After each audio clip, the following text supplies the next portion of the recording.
नमस्कार साथियों, आप सभी का आपके अपने चैनल लर्न एंड शेयर में मैं मनीष पिवाल तहे दिल से स्वागत और अभिनंदन करता हूं। तो साथियों, फिर से आज आप लोगों के लिए मैं एक वीडियो लेकर आ रहा हूं। फिर से आज हम लोग सामाजिक विज्ञान का जो डर आप लोगों के मन में है उस डर को निकालने की कोशिश करेंगे और मैं पूरे विश्वास के साथ कहता हूं कि आपका डर वो निकल जाएगा। आप जो आज तक सामाजिक विज्ञान को बोरिंग समझते थे, अब वो बोरिंग नहीं, इंटरेस्टिंग होने वाली है। इसलिए 2 लाइनें कहता हूं कि हो जाइएगा तैयार, अब आपको होने वाला है सामाजिक विज्ञान से प्यार। तो दोस्तों, सामाजिक विज्ञान अब इंटरेस्टिंग होने वाली है। दोस्तों, हम लोगों ने पहले के जो वीडियो लेक्चर है उसमें हम सत्ता की साझेदारी को शुरू कर चुके थे, जो हमारा राजनीति विज्ञान का पहला अध्याय था।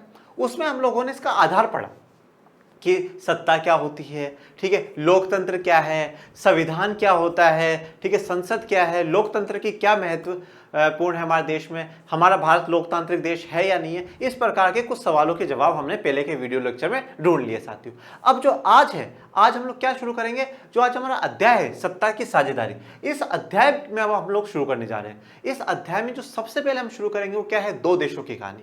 वो 2 देश कौन से हैं वो जानेंगे, उन दोनों देशों में समस्या क्या है वो जानेंगे, उन समस्या का फिर समाधान क्या होगा वो भी आगे आने वाले वीडियो में जानेंगे। पर आज जो हम लोग शुरू करेंगे वो करेंगे 2 देशों की कहानी। पर शुरू करने से पहले मेरे प्यारे विद्यार्थियों, आप लोग सभी घरों में रहे, सुरक्षित रहे। अगर बाहर जाते हैं तो मास्क लगाए, सैनिटाइजर का यूज करें और अब बिल्कुल अपने उज्जवल भविष्य के लिए आपके अपने परिवार लर्न एंड शेयर के साथ पूरी मेहनत करें दोस्तों। तो हम लोग आज का अध्याय, आज की जो लेक्चर है, आज का जो क्लास है वो शुरू करते हैं। तो अब आज हम लोग जो 2 देशों की कहानी को जानने से पहले उसमें कुछ 2-3 ऐसे शब्द आएंगे मेरे प्यारे। ये देखिए, जो सबसे पहला जो शब्द है वो है एथनिक या जातीय। एथनिक या जातीय, हम इंग्लिश में उसे एथनिक कहते हैं और हिंदी में उसे जातीय कहते हैं। आपकी किताब में दोनों शब्द लिखे हैं, आप दोनों का इस्तेमाल कर सकते हैं। तो अब हम लोग उसे परिभाषा से समझने की कोशिश करते हैं। ऐसा सामाजिक विभाजन जिसमें हर समूह अपनी अपनी संस्कृति को अलग मानता है, ठीक है। तो सबसे पहले तो शब्दों को समझते हैं। ऐसा सामाजिक विभाजन, सामाजिक विभाजन का मतलब क्या होता है। मैंने आपको पहले वीडियो में बताया था कि सामाजिक हम किसके बारे में पढ़ रहे हैं, सामाजिक विज्ञान में समाज के बारे में, ठीक है। तो यहाँ पे जो विभाजन हुआ है वो किसका हुआ है, समाज का विभाजन हुआ। समाज को बांट दिया गया है। समाज को कैसे बांटते हैं सर, जैसे कि भारत में क्या हुआ कि भाई जाति के आधार पर हमने समाज को बांट दिया कि वो ऊंची जाति के लोग हैं, ये नीची जाति के लोग हैं, ये अच्छे होते हैं, वो बुरे होते हैं, ठीक है, ये इस धर्म के लोग हैं, वो उस धर्म के लोग हैं। तो इस प्रकार क्या होता है, समाज में क्या हो जाता है, बंटवारा हो जाता है। समाज क्या है, बट जाता है। और जब वो समाज बट जाता है तो बटेगा तो क्या होगा, अलग अलग समूह बन जाएंगे। ऊंची जाति के लोगों के समूह बन गए, अलग जातियों के लोगों के समूह बन गए, तो सबके क्या हो जाता है, समूह बन जाते हैं, ग्रुप बन जाते हैं। और वो ग्रुप फिर क्या करते हैं, जिसमें हर समूह अपनी अपनी संस्कृति को, अब ये संस्कृति क्या होती है सर, संस्कृति दोस्तों हमारे रहने का, हमारे खाने पीने का, हमारा पूजा पाठ करने का तरीका, हमारा जीवन यापन करने का जो पूरा तरीका होता है ना दोस्तों, उसे हम लोग संस्कृति कहते हैं। तो सब समूह क्या है, अपनी अपनी अलग अलग संस्कृति मानते हैं। वो ये सोचते हैं कि यार हम तो उनसे अलग है, ठीक है, तो हम तो अलग है तो हमारी संस्कृति भी अलग है, हमारा खाना पीना भी अलग होना चाहिए, हमारा पूजा पाठ करने का तरीका भी अलग होना चाहिए। ये मानते हैं, होती नहीं है, सबकी संस्कृति अलग है नहीं, पर ये मानते हैं, ठीक है। अब आगे पढ़ते हैं। अर्थात ये साझी संस्कृति पर आधारित सामाजिक विभाजन है। कैसी संस्कृति है, साझी संस्कृति है। कैसी संस्कृति है दोस्तों, साझी संस्कृति मतलब मिलीजुली संस्कृति है, ठीक है। अब आपको उदाहरण देता हूं, जैसे हमारे देश में जो ऊंची जाति के लोग हैं और जो छोटी जाति के लोग हैं वो सब एक है, ठीक है, एक धर्म को मानते हैं, एक देश में रहते हैं, खाने पीने पूजा पाठ सब कुछ करने का तरीका एक है, पर फिर भी विभाजन है, फिर भी बंटवारा है। तो जब ऐसी स्थिति हो तो हम उसे क्या कहेंगे, एथनिक या जाति कहेंगे। और आसान भाषा में मैं आपको सिर्फ इतना बता देना चाहता हूं कि आप एथनिक और जाति से सिर्फ ये याद रखिएगा कि सामाजिक विभाजन, समाज का क्या कर दिया गया है, बंटवारा कर दिया गया है, समाज को बांट दिया गया है। ये समाज सर किन किन आधारों पर बढ़ सकता है, क्या जाति के अलावा भी और भी कोई ऐसे आधार है जिनमें ये बढ़ सकता है, तो अब उसको हम लोग आगे देखते हैं। एथनिक या जातीय में जो समाज को बांटा जाता है, जो विभाजित किया जाता है, वो 4 प्रकार से करा जा सकता है। सबसे पहला तो जो है वो है जाति के आधार पे। जाति के आधार का सबसे बढ़िया जो उदाहरण है वो भारत है, ठीक है। भारत में पहले से क्या था, हजारों सालों पहले एक वर्ण व्यवस्था चलाई गई, जिसमें सबसे ऊपर कौन है, ब्राह्मण, उसके बाद क्षत्रिय, उसके बाद वैश्य और फिर शूद्र। शूद्रों पे काफी अत्याचार होते थे, ठीक है, उनको किसी प्रकार का कोई अधिकार भी नहीं था, ठीक है। और आज भी हम देखते हैं कि इस समूह के साथ इस प्रकार का अत्याचार किया जा रहा है। तो ये क्या है, जाति आधारित विभाजन है। जाति के आधार पर हमने क्या है, समाज को बांट दिया कि भाई आप ऊंची जाति के लोग हो और आप छोटी जाति के लोग हो। तो ये समाजन, इस विभाजन से क्या हुआ कि समाज में बंटवारा हो गया और सब अपने अपने आप को अलग समझने लग गए, हर समूह अपने आप को अलग समझने लग गया, पर सबकी संस्कृति क्या थी, एक ही थी। उसके बाद लिंग के आधार पर, लिंग के आधार पर मतलब कि महिला और पुरुष के आधार पे, लड़का और लड़की के आधार पे, जैसे हम लोग देखते हैं कि भाई हमारे समाज में लड़की को क्या है, कम वैल्यू दी जाती है, ठीक है। ऐसा अब नहीं है, पहले होता था, तो क्या है, कम वैल्यू दी जाती है, तो क्या भेदभाव हो रहा है ना, लड़के को ज़्यादा लड़की को कम, तो इसलिए क्या है, इस आधार पर भी समाज में विभाजन हो सकता है। उसके बाद जो तीसरा है वो है रंग के आधार पर। रंग के आधार का मतलब क्या है दोस्तों कि काले और गोरे लोगों के बीच में, श्वेत और अश्वेत, ठीक है। इसका जो अच्छा उदाहरण है वो आपको अमेरिका में देखने को मिलेगा। अमेरिका में जो अश्वेत लोग हैं उनको पहले किसी प्रकार का कोई अधिकार नहीं था, फिर किंग मार्टिन लूथर ने उनके लिए लड़ाई लड़ी और उनको अधिकार दिलाए। ऐसे आपने दक्षिण अफ्रीका के बारे में सुना होगा, जहां पर महात्मा गांधी भी गए थे, ठीक है। तो वहां पर भी क्या है, काले लोगों के लिए किसी प्रकार का कोई भी अधिकार नहीं था, पर नेल्सन मंडेला जी ने उनके लिए लड़ाई लड़ी और क्या करा, उनको अधिकार दिलाए और फिर बाद में वहां के राष्ट्रपति भी बनते, ठीक है। अब आता है चौथा, भाषा के आधार पर। किस आधार पे, भाषा के आधार पे। अब सबसे जो महत्वपूर्ण है हमारे इस पूरे चैप्टर में, पूरे अध्याय में, वो यही शब्द है। सब पहली बात तो भाषा के आधार पे भेदभाव कैसे हो सकता है, भाषा के आधार पे विभाजन कैसे हो सकता है। देखो दोस्तों, क्या होता है, जैसे मान लो मैं हिंदी बोलता हूँ, ठीक है, आप मराठी बोलते हो, तो अब मैं क्या बोलूंगा, नहीं हमारी हिंदी बढ़िया है, आप क्या बोलोगे, नहीं नहीं हमारी मराठी बढ़िया है। तो इससे क्या हो गया, हम बट गए, आपको मराठी ज़्यादा अच्छी लगती है, मुझे हिंदी ज़्यादा अच्छी लगती है, तो इससे भी क्या हो जाता है, विभाजन हो जाता है समाज का और समाज बट जाता है। तो हम सामाजिक विभाजन किन किन स्थिति पर हो सकता है, जाति के आधार पर, लिंग के आधार पर, रंग के आधार पर और भाषा के आधार पर, जो कि हम पूरे अध्याय में पढ़ेंगे। ये तीन मैंने आपको उदाहरण के रूप में बताए थे और सबसे जो महत्वपूर्ण है वो क्या है, भाषा। अब इसके अलावा दो शब्द और हैं, उनको और देखते हैं। वो दो शब्द कौन से हैं, एक है बहुसंख्यक और एक है दोस्तों अल्पसंख्यक। कौन सा है, एक बहुसंख्यक और एक अल्पसंख्यक। देखो आप लोगों ने हिंदी में वो पढ़ा है, एक वचन, द्विवचन, बहुवचन। जब हम एक वचन की बात करते हैं तो हम एक की बात करते हैं, जब हम द्विवचन की बात करते हैं तो हम दो की बात करते हैं, और जब हम बहुवचन की बात करते हैं तो हम बहुत सारों की बात करते हैं। तो दोस्तों मेरे प्यारे विद्यार्थियों, यहाँ पर भी तो वो वही कह रहा है, क्या कह रहा है कि बहु शब्द को समझो, बहु, बहु मतलब बहुत सारे, और संख्यक मतलब क्या है, संख्या, संख्या, बहुत सारे संख्या, संख्या में जो बहुत ज्यादा हो वही क्या है, बहुसंख्यक है। जब हम उन्हें गिनने लगेंगे, हम उन्हें काउंट करेंगे तो वो क्या आएंगे, ज्यादा आएंगे। जो संख्या में बहुत ज्यादा है वो बहुसंख्यक। और अल्प का मतलब क्या होता है, अल्प का मतलब होता है कम, अल्प का मतलब होता है कम, तो जिनकी संख्या कम है वो अल्पसंख्यक होते हैं, ठीक है साथियों। अब हम परिभाषा को भी देख लेते हैं। वो समूह जो संख्या में तुलनात्मक अधिक हो, ये तुलना किससे करनी है सर, ये कंपैरिजन किससे करना है वो भी बताऊंगा। तो जो लोग संख्या में अधिक है वो बहुसंख्यक है, वो समूह जो संख्या में तुलनात्मक कम हो और जो संख्या में कम है वो क्या है, अल्पसंख्यक कहलाएगा। पर ये तुलना किससे सर, ये तुलना के बारे में भी हम लोग जानते हैं। जैसे कि मेरे प्यारे विद्यार्थियों, हम उदाहरण लेते हैं,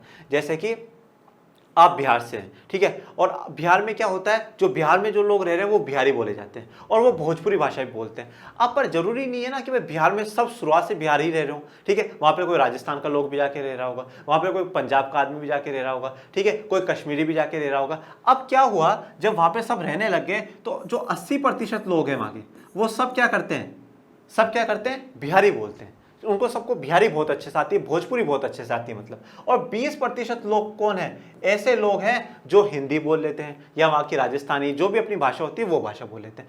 अभी जो 80% है जो भोजपुरी बोल रहे हैं ये बहुसंख्यक है, किसकी तुलना में, इनकी तुलना में। और ये लोग क्या है, अल्पसंख्यक है, किनकी तुलना में, इनकी तुलना में। तो ये दोनों क्या है, एक दूसरे से ही तुलना करी जाती है और एक दूसरे की तुलना में ही हम पता लगा सकते हैं कि ये बहुसंख्यक है, ये अल्पसंख्यक है, ठीक है दोस्तों। ये जातीय क्षमता, ये आपको जो फोटो दिखाई जा रही है इसमें दिखाया जा रहा है कि अलग अलग प्रकार के लोग होने के बावजूद भी हम सब एक है, हम सब एक बंधे हुए हैं, जो कि हमारा एकता का सूत्र है, ठीक है साथियों। हम आगे बढ़ते हैं। अब देखिए, अब बात आती है दो देशों की कहानी की। इन दो देशों की कहानी में किन दो देशों की बात करिए सर, पहला है बेल्जियम और दूसरा है श्रीलंका। श्रीलंका का नाम तो आप सबने सुना होगा, हमारा बिल्कुल पड़ोसी देश है, बिल्कुल पानी से घिरा हुआ है, पर बेल्जियम का नाम आप लोगों ने बहुत कम ने सुना होगा। तो हम सबसे पहले जो शुरू करेंगे उस बेल्जियम से करेंगे। इस बेल्जियम में समस्या क्या है, उस समस्या को जानने से पहले थोड़ी सी मैं आपको भौगोलिक स्थिति बता देता हूं कि वो कहां पर है, कौन से महाद्वीप में है, इन सब के बारे में हम चर्चा करते हैं। राष्ट्र देश कौन सा है दोस्तों, बेल्जियम। वहां की राजधानी कौन सी है, राजधानी है वहां की ब्रुसेल्स। राजधानी महत्वपूर्ण क्यों होती है दोस्तों, क्योंकि जो सरकार होती है वो देश को कहां से चलाती है? राजधानी से चलाती है। जैसा कि हमारा देश कहां से चलता है? नई दिल्ली से चलता है। आपको मोदी जी कहां मिलेंगे? नई दिल्ली में मिलेंगे। राष्ट्रपति साहब कहां मिलेंगे? नई दिल्ली में। लोकसभा कहां है? नई दिल्ली में। राज्यसभा कहां है? नई दिल्ली में। तो जो देश चलता है वो राजधानी से चलता है। तो इसलिए क्या है, राजधानी महत्वपूर्ण हो जाती है। और इस केस में जो हम पढ़ेंगे बेल्जियम का, उसमें तो ब्रुसेल्स का बहुत बहुत बड़ा योगदान है। यह आपको आगे जानने को मिलेगा। महाद्वीप यूरोप, हमारी पूरी पृथ्वी को 7 महाद्वीपों में बांटा गया, जिसमें से एक यूरोप है, और यूरोप में एक छोटा सा देश बेल्जियम है।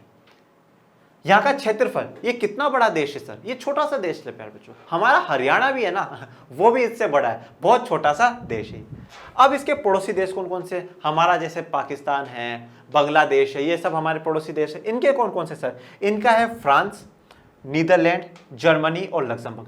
4 इनके क्या है, पड़ोसी देश है। कौन कौन से? France, Netherlands, Germany, Luxembourg. इनकी आबादी कितनी सर? वहां पे कितने लोग रहते हैं? लगभग 1 करोड़ लोग। बहुत कम जनसंख्या है, क्योंकि क्षेत्रफल ही छोटा सा, तो जनसंख्या भी बहुत ही छोटी है। ये तो हमने क्या है, थ्योरी से समझा। अब आ जाओ हम मानचित्र से समझने की कोशिश करते हैं।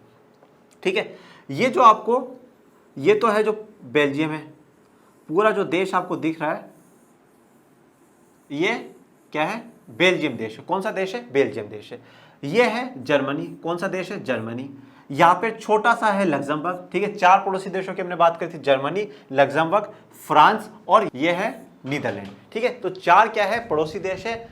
सबसे पहले बेल्जियम, उसके बाद पड़ोसी देश कौन सा है? फ्रांस, लग्जमबर्ग, जर्मनी और नीदरलैंड। और ये जो छोटा सा आपको दिख रहा है, ये क्या है? ब्रुसेल्स है दोस्तों, वहां की राजधानी है। ठीक है दोस्तों, तो ये चारों तरफ से आपको दिख गया है कि इसके चारों कौन कौन से पड़ोसी देश हैं, अच्छे पड़ोसी देश हैं, कोई परेशानी नहीं है, कोई प्रकार की दिक्कत नहीं है। ठीक है, अब आगे हम लोग बढ़ते हैं। देखिए, अब यहाँ पे परेशानी किन के बीच में हुई सर? ऐसी क्या परेशानी हुई जो कि किताब में पढ़ाना पड़ गया? तो इनके बीच में परेशानी क्या है सर? यहाँ के 2 समूहों के बीच में परेशानी हुई। परेशानी किस आधार पर होगी सर? तो वो मैं आपको पहले ही कह चुका हूं कि परेशानी किस आधार पर होगी प्यारे बच्चों, मेरे प्यारे विद्यार्थियों।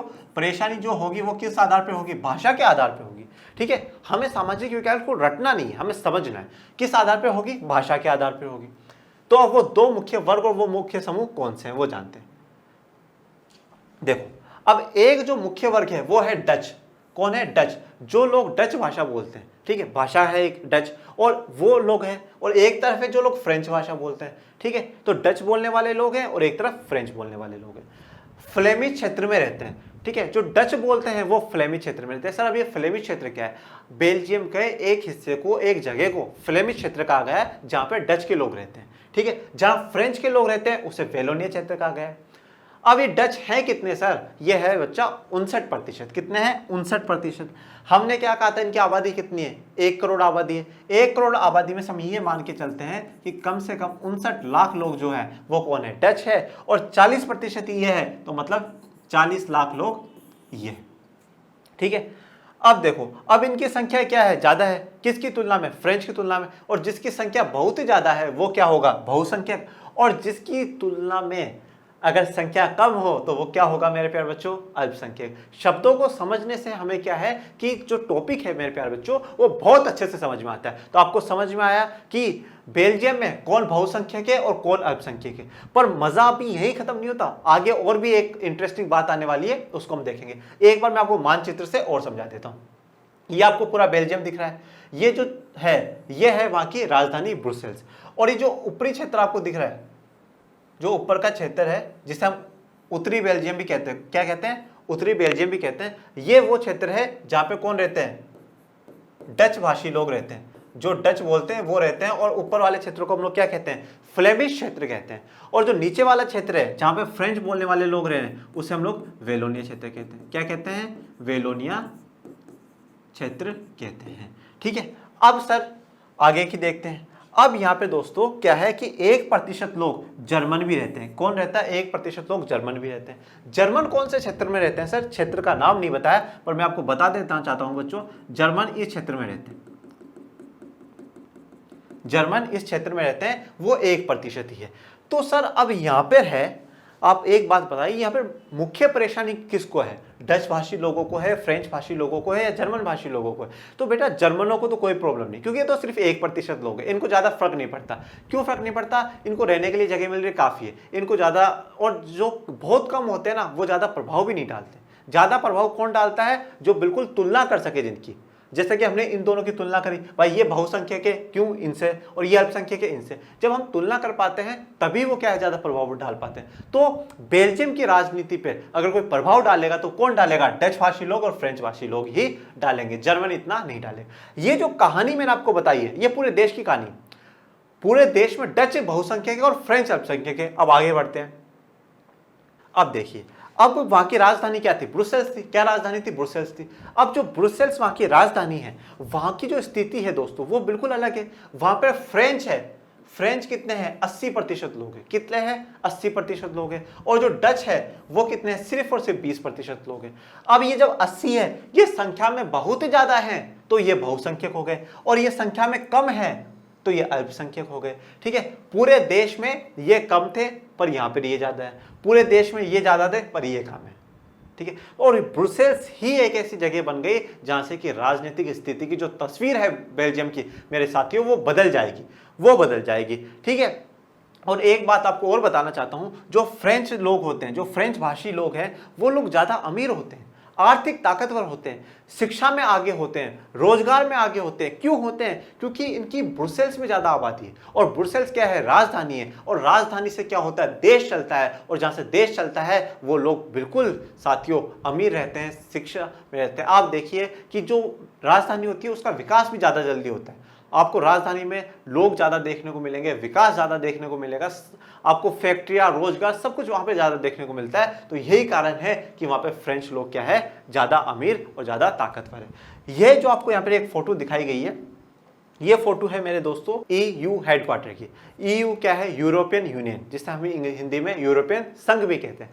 यूरोपियन संघ क्या है सर? यूरोपियन संघ मैंने आपको क्या बताया है कि बेल्जियम कहां पर है? कौन से महाद्वीप में? यूरोप में। अब जो यूरोप में अलग अलग छोटे छोटे या बड़े बड़े जो देश हैं, उन देशों ने क्या कर रखा है? अपना एक संघ बना रखा है, अपना एक पूरा ग्रुप बना रखा है, और उस ग्रुप को क्या नाम दिया है? यूरोपियन संघ नाम दिया है। पर सर उसके बारे में हम यहाँ क्यों पढ़ रहे हैं? वह इसलिए पढ़ रहे हैं दोस्तों, जो उसका हेडक्वार्टर है वो बेल्जियम में है।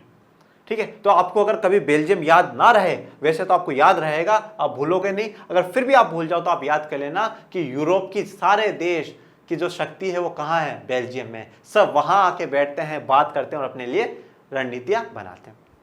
ये थी बेल्जियम की कहानी।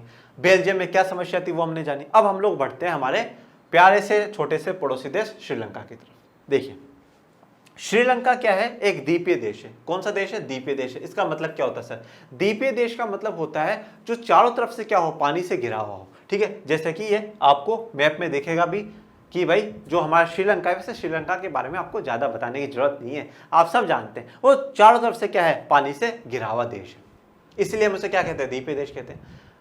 देश कौन सा है? श्रीलंका सर।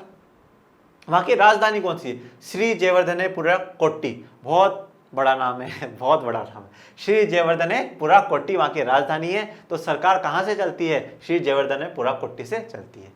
महाद्वीप कौन से महाद्वीप में है? एशिया में। हमारा भारत कौन से महाद्वीप में है सर? वो भी एशिया में है। आबादी कितनी है? बेल्जियम से थोड़ी सी ज्यादा है, 2 करोड़ है। वहां पे 1 करोड़ थी, यहाँ पे 2 करोड़ है।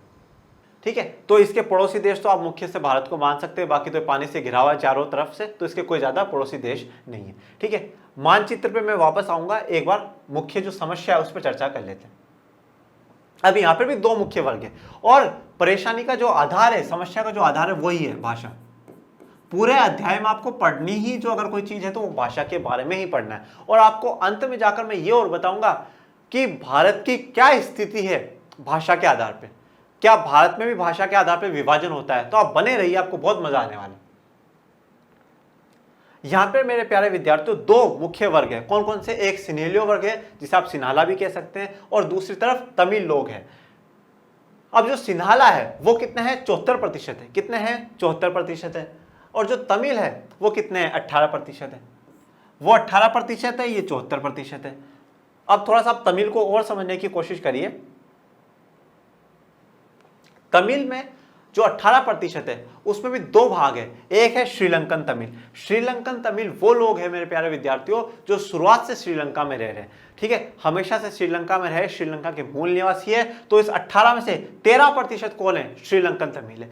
5 है हमारे भारतीय तमिल। 5% कौन है? हमारे भारतीय तमिल है। अब सर ये भारतीय तमिल वहां कैसे पहुंचे? तो बच्चों जब पूरी दुनिया पर उपनिवेशवाद, कॉलोनियल रूल, अंग्रेजों का जो राज चल रहा था, उस समय क्या हुआ दोस्तों कि हमारे भारत के तमिलनाडु से और दक्षिण क्षेत्र से तमिल लोगों को उठा के उन्होंने क्या करा? श्रीलंका भेज दिया और बोला वहां पे जाके चाय के बागान में आप लोग काम करो। अब जो वो वहां चले गए, फिर उनकी पीढ़ी दर पीढ़ी वहां रहने लग गई, तो वो लोग वहीं बस गए। तो ये 5% वो लोग हैं, ठीक है दोस्तों। अब ये लोग क्या है? संख्या में ज्यादा है, बहुत ही ज्यादा है। जो संख्या में बहुत ज्यादा होता है वो बहुसंख्यक होता है, ये संख्या में कम है तो ये अल्पसंख्यक है।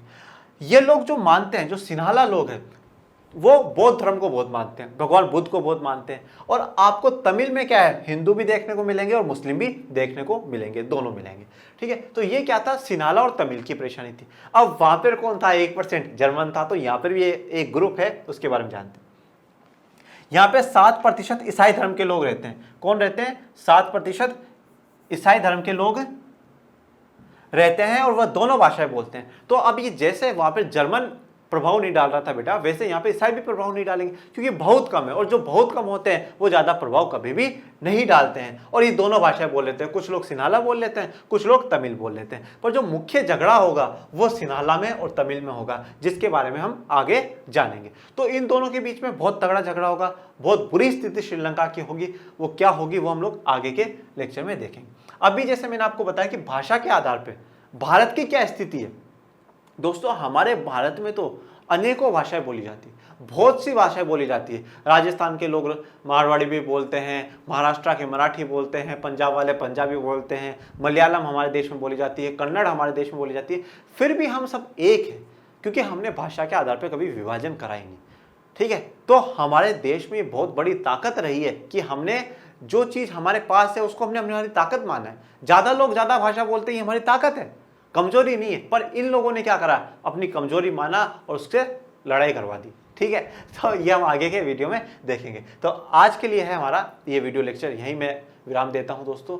आप लोगों को किसी प्रकार की कोई प्रॉब्लम आई हो तो आप मुझे कमेंट करें, हमारे चैनल को, आपके अपने चैनल को लाइक करें, शेयर करें, सब्सक्राइब करें। Thank you so much.